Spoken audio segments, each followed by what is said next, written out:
Welcome to the Grab Another Gear Sessions podcast. I'm Wayne Williams. Following the .com bust in 9/11 for me, I did what every person that's been in the fly fishing sport would do. I went out and bought a fly shop. That's where I had an opportunity to meet my guest today, Sean Visintainer with Silverbow Fly Shop in Spokane, Washington. And I'm hopeful that this is going to be an encouragement to you as you're leading through difficult times.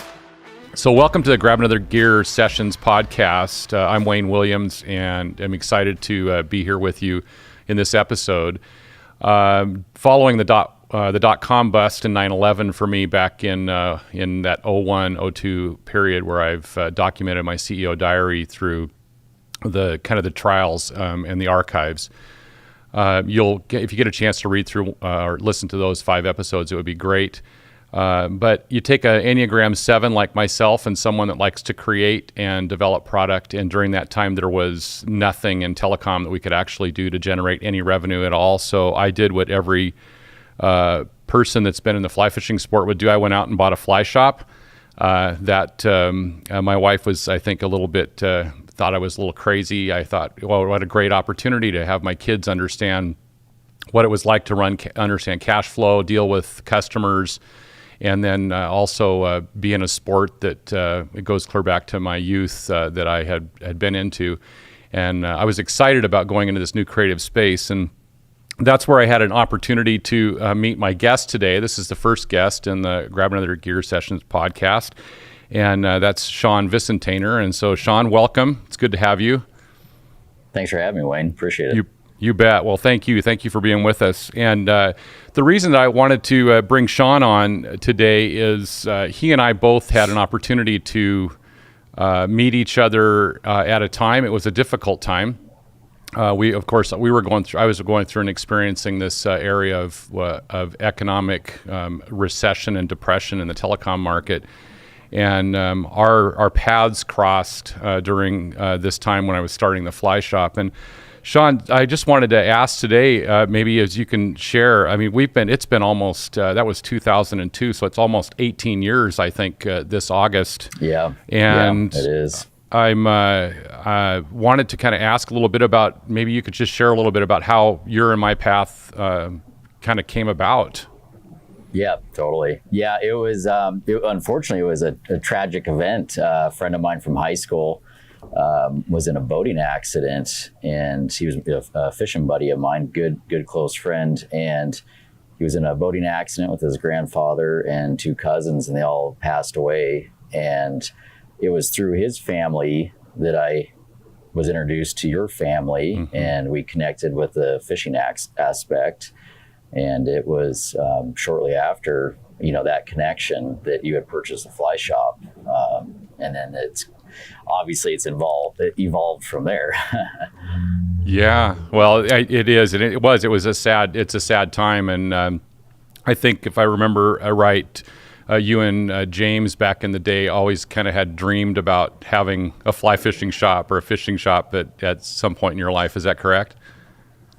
Yeah, when you're young, you truly don't know what you want to do, but I was really into fly fishing, had been in it for a long time, lived it, breathed it as much as I could. And owning a fly shop was certainly high on that list of dream careers. And, the opportunity didn't necessarily present itself at first, but the opportunity to work in the shop with you and for you had presented itself through that tragic event. And,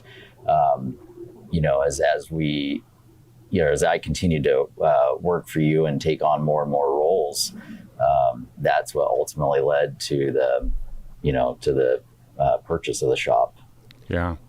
Well, and it was great. I just want to tell listeners here, Sean, it was a great opportunity early on for me to have Sean working there. He had a great, strong work ethic, and your ability to learn, I think, was huge. I remember there's probably a couple of stories you could probably pull out of some of the sales aspects of that were in there, and then also maybe you want to share a few of those. And then also, I think there was at one point in time where we had a competing fly shop in the market, and you had to make some tough calls to the reps a little bit. Yeah.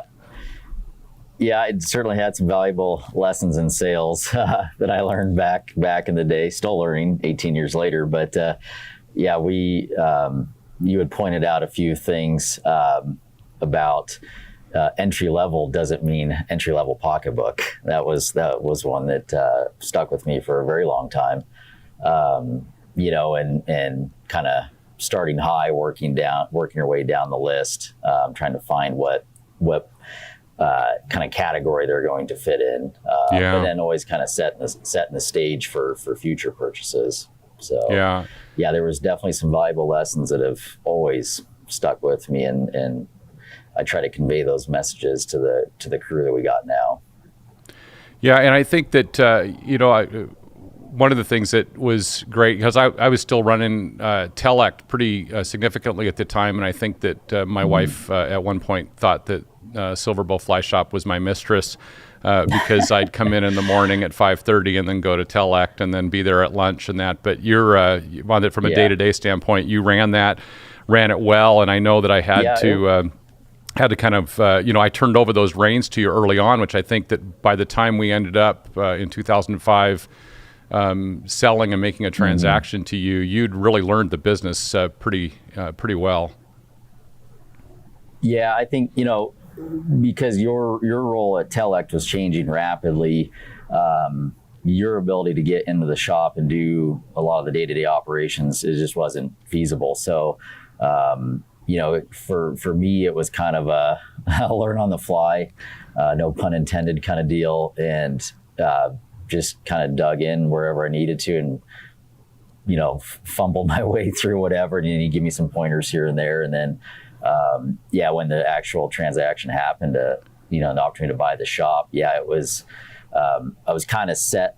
You had set the stage already to hand it off and just kind of let me do my things. I essentially, for at least a couple of those 2 out of the 3 years, I was already kind of doing my own thing inside the shop, and you giving me the ability or the trust to allow me to do that, I think was a big learning lesson for me to, and take that and apply it to owning my own business. Yeah.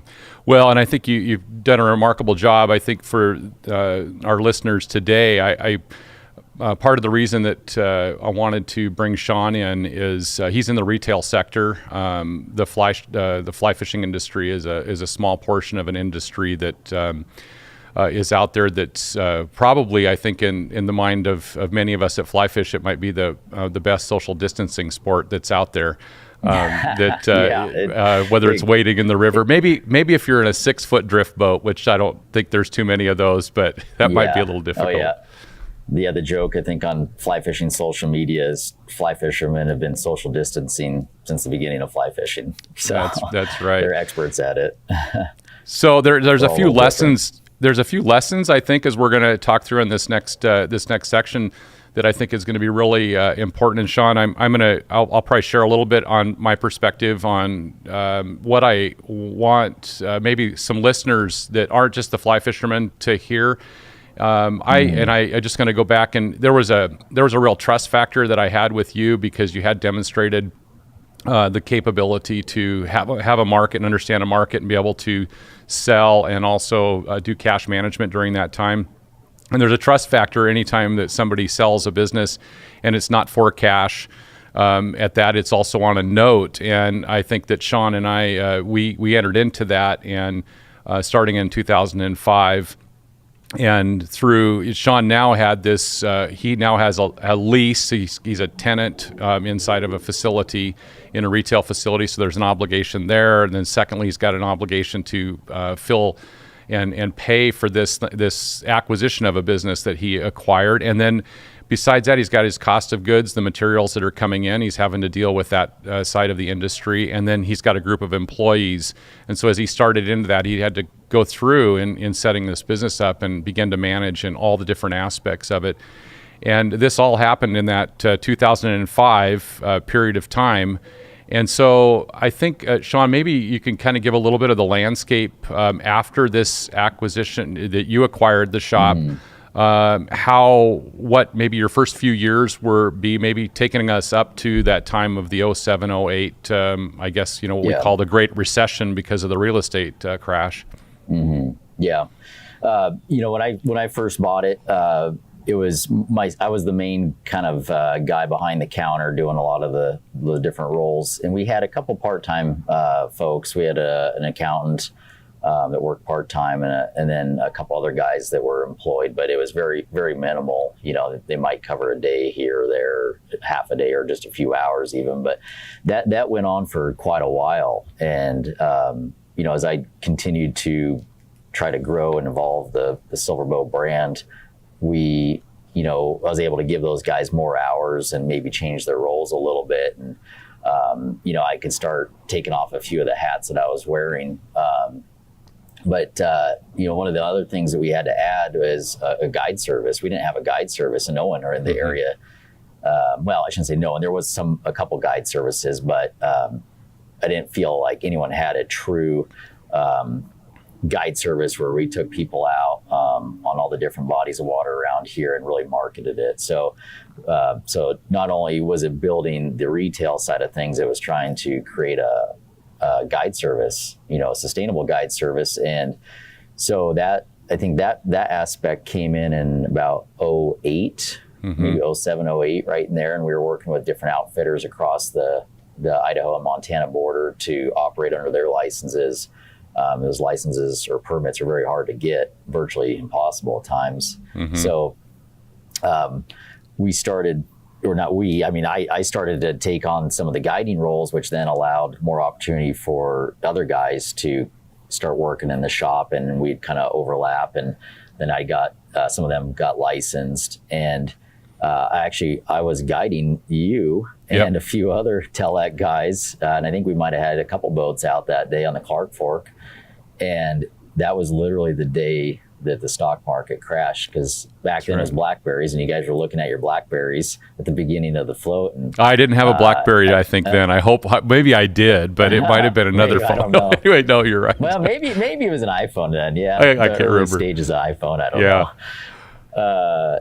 But yeah, it was I remember that fairly distinctly in that float, that you guys said, "Oh, this is not good," and I'm sure there were some other comments made, and it was instantly the world changed.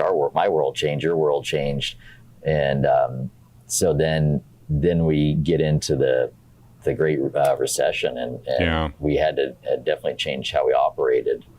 It really just kind of I had to take a step back and put on numerous hats that I used to wear that I was starting to let go.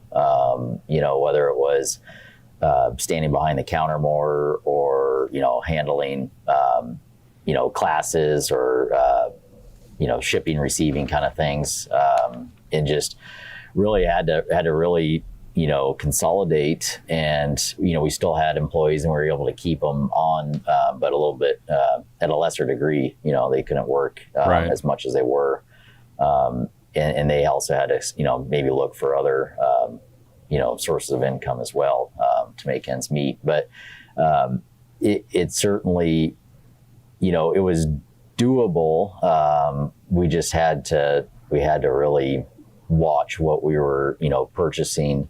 And a big thing with that, and you and I've talked about it, is having to work with vendors, and the landlord on the lease.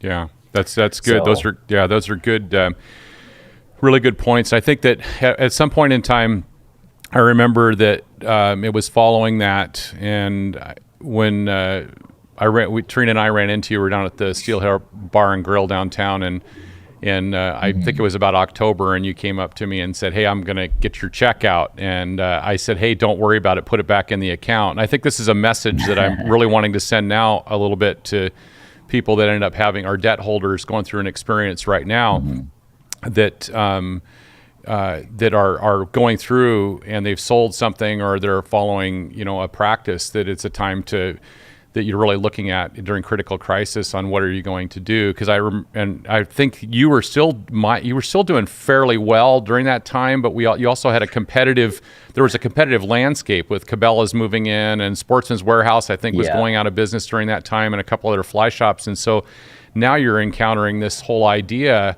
that you're going to watch people discounting and going out and taking what you've kind of built to and starting to impact financially. And I remember one of the clear messages for me was that a live Sean Visintainer and Silverbow Fly Shop is worth more than somebody that's a dead Sean Visintainer and Silverbow Fly Shop in economic terms, because we still had a ways to go at that point on the note. So maybe migrate a little bit about what you kind of had to hunker down a little bit more shortly after that. I think that's when you and Mike really got a little bit tighter on weathering through the storm. Yeah. At that point, my brother had came on board to help run the business and accounting and IT and technical stuff. So it was really, he was pretty integral in helping me get through that time. But the market was getting more competitive in the sense that, there was discounting and business was just a lot more cutthroat at that time. And we had a lot of competition here in town. And, some of them went to the wayside. So what would happen is their inventory would get liquidated out into our market, which would put a sting, on our sales for a while. We could feel it, and luckily we had a little kind of thing from the fashion industry that hit us with some feathers girls women were putting in their hair, and I just happened to be able to source some feathers, and it was just kind of a funny great moment of time. For 6 months we're selling feathers, and the markup was high, but it really helped us weather that storm and get us past a big hump of the recession. Well, I think you bring up a couple of really key points there. And as you guys have heard so far, one of the things that Sean, it's easy to acquire, and then it's easy to kind of grow in a market that's growing. But when you go through a really tough, difficult crisis like he saw during that time, he'd opened up a guide service. I think really Silverbow kind of set the Spokane River back on the roadmap with the native red band rainbow. That's in this area, and then getting the guide services there, and then really showing also that you've really got to buckle down during a time like this, and you get yourself and hold on to your core. And what you and Mike did was tremendous. I think that additionally through this, Sean's brought up a couple of key points. One is the communication, and we'll touch on that in future sessions as well, how important communication is. But the worst thing to do during a time like this is really isolate and then not communicate to whether it's your landlords or your vendors and that, because the comment I gave to Sean wasn't just for me, it was for everybody. I mean, everybody wants to find the companies that they're used to buying through and acquiring are the companies that we want to see survive during this time. And so I think it's admirable to what you were able to do. Silverbow was able to grow under Sean's leadership from the time that we sold the fly shot to him to, I would say, 6 to 7 times, possibly even bigger at the high point, with just Sean's great leadership in that. So with that, we did also the note restructure. We didn't just do that on a flat month-to-month thing. We also looked at seasonality, because the fly fishing industry, as everybody knows, is a seasonal industry, and so there's opportunities to provide flexibility. So the listeners out there, if you're going through that, is really sitting down, communicating both ways in working with your customers, I think is important. And I remember the day that you said you wanted to come, and you ended up paying that note off early and took Tarina and I, you and Jen took Tarina and I to dinner, and that was emotional. I think it was emotional for me, and I think for you, but it was such an accomplishment of what you were able to achieve, and the scars that you developed, I think, got to that place right now. So I'm going to go ahead and we'll kind of fast forward a bit, because and if you want to add any color to any of the stuff that I've talked about, I please feel free to do that. But we're gonna kind of take us up to this point today, and with that, on kind of what because you're encountering something that is has really never been encountered by everybody. I mean, you were a microcosm in this small market. So with that, we're going to go ahead and cover that next. So for the past decade, really, since the recession, we've seen a lot of solid, steady growth. And so we've began to expand and add employees and new positions, and our business has really started to take off. But as everyone knows right now, we have a new difficult situation right in front of us that hit us out of nowhere. I mean, I don't think anyone truly saw this coming quite to this extent. The world is practically shut down at this point. And so this totally brings me right back to the recession time frame of 08, 09, and even 10. And I now have to think about, okay, how are we going to survive this? How are employees going to survive this? Because now I have guys that are full-time all the time. I have a lot bigger staff, right. A lot more inventory, a lot more vendors. It's all, the whole program is just a lot larger scale. But, thinking back to the time, the last recession, we got to figure out where we can tighten up, immediately, just to stop any sort of financial bleeding, and really bring that communication back. I've already been on the phone with a vendor today and explaining the situation. They totally understand it. That's good. That communication is going to be critical over the next few months. I don't think it's going to be a few weeks. I think it's going to be a few months, if not the whole entire year. So the last recession, I think it took a little bit. It was a little more spread out in the beginning, and it wasn't quite so immediate, and it was felt for a lot longer. This one hit us instantly, so we had to make drastic cuts and measures as fast as the world was changing, and things were happening, day to day, or changes were happening day to day. So we had to make changes day to day, hour to hour almost. And so, it's just the lessons I learned from 08, 09 are exactly what we're applying right now to this very day. Yeah, well, I think it's pretty interesting. I know that you and I and a few others here in town were planning to go to the Seychelles for giant trevally on a fishing trip, and that got kind of shut down. And then you had a couple other trips that you guys had booked, because you're not just into the guiding locally, you're now also a shop that does excursions and that, and you've got quite a clientele that has built up as well. So I think that with all that said, you have a full-time staff now, and you're communicating. What has what's some of the difficulties that you've had, as you've had to shift? Because today, as we're talking, you're by yourself inside the shop. I think that you had a shipping. You had to ship a few things, and you're taking care of that. You don't have customers coming in, because unfortunately the state of Washington's on a stay order. We're at a stay-at-home order. Yeah. I mean, I am shipping out orders and handling phone and internet business myself. Good.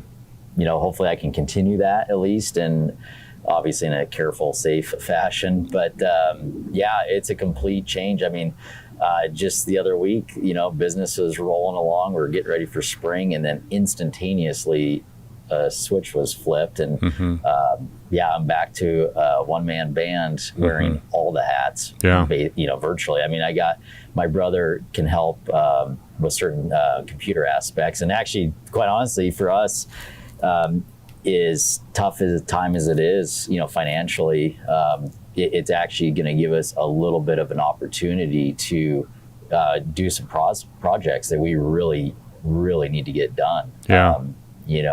Which can be done remotely for Mike. But there are projects that needed to happen, and this is actually just kind of puts them right into the spotlight and puts the pressure on us to get them done now while we have that little bit of an opportunity. So.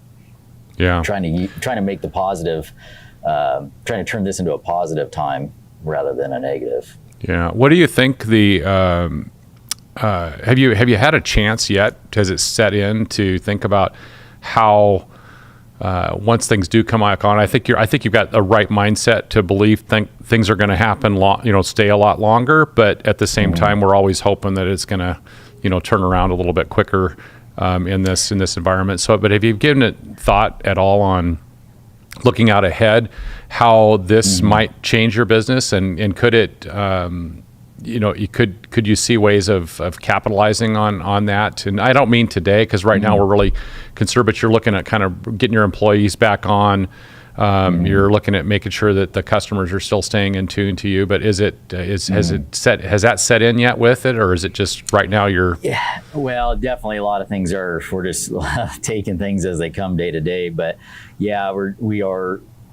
Mike and I have been thinking strategically for the future of, what is this going to do? We obviously would like to bring everybody back in at full capacity, and we have to really think about what that's going to look like. Are any of the roles going to change? Quite honestly, if our team found jobs elsewhere, that would totally completely change how we operate. Right. So, in the not too near distant future, there's probably gonna be a lot of hats that I'm going to continue to wear for a while, even if we go back to some bit of normalcy. And then, I'm trying to be optimistic about, this thing happened quickly. Let's hope it ends quickly, and doesn't get drug out for years and years like the recession kind of did. Not years and years, but it was drawn out for a long time. Right. So as quick as this hit, maybe it'll disappear just as quick. But yeah, we're definitely thinking about things that we can implement now, and in the future to alleviate issues. Certainly. Yeah. Well, I just again want to applaud you. I think that it was a pretty sudden shock, and especially when we're told we have to close our businesses for a period of time, that even makes it more and more difficult, and it kind of forces everybody to stay home. And I know people want to get outside, and they want to, just at the time spring's about ready to start, and we're heading into blue wing olive season, and I know all the good stuff. And I think what the Spokane River right now, it's going to be closed here for a period of time, is it not, as well? Or when's that coming up? The season on the Spokane actually had just closed, but our nearby neighboring states, Idaho, Montana, their seasons are year round, and they're actually just getting into their prime right now for the pre-runoff fishing. So we're going to feel lots of effects, not just our business, our local business, but business traveling through. That we're going to see. We're not going to see anybody traveling. Yeah, really. That's right. Yeah. Well, I just want to applaud you too. I think that the message for our listeners today, I think, is covers a couple areas. One is you got to respond as a business owner. You got to respond as quick as possible to these things with the compassion for your employees, which I know you've done, and I know there's people that have circled around you to give you that support as well. And so we want to thank you for kind of following some pretty good business practices in dealing with that. And we wish to see. I know I wish to see when I get to the fly shop to see the many faces that were there at some time here in the future. Want to also just thank you for your commitment to this area in Spokane, and I think there's some key points over the years. You're a weathered and seasoned, if you will, in this space. And if there's any young people out there that might been starting out and need any input, I know that you're somebody that they could draw on, because I think you remember one time when we were going through this that I said when you're young, you can ask anybody 40 and 50 to help you out, and they'll say, yeah, we'll help you out. Then when you get older, you're going to be one of those people that's been weathered that people are going to want to ask, hey, can you help me out? And so I would just encourage people, if you get a chance, to shoot an email to Silverbow Fly Shop, and just if it's any area where you're struggling, or as well as me at Grab Another Gear.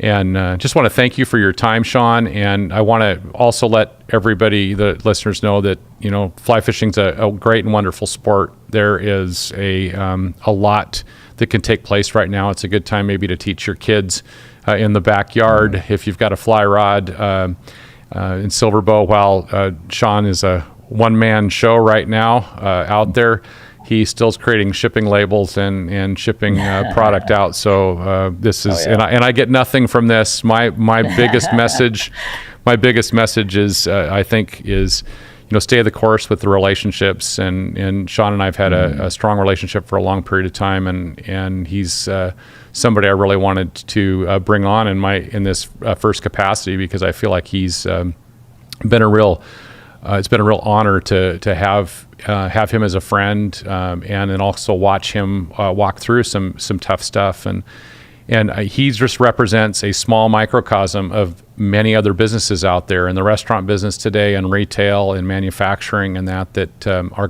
going through some real difficult times. And hopefully today this message to the listeners is one that can be one of encouragement. And you've heard some insights from Sean in walking through that, and we just want to thank you. Sean, any final comments you'd like to make?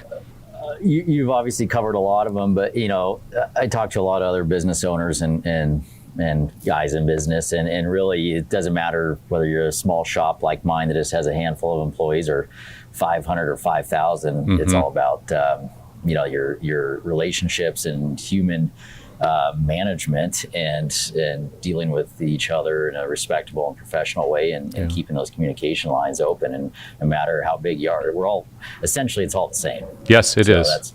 That's what it is. Well, thank you for that too. Yeah, thank you for having me. Well, you bet. I appreciate it, and we'll maybe look forward to doing one of our next podcasts on the water, where we can be a few feet apart in the drift boat or waiting. So fly rod length apart. There you go. That's right. That's well, thank distance. You. This is Wayne Williams with Grab Another Gear Sessions, and my guest today was Sean Visintainer with Silverbow Fly Shop in Spokane, Washington.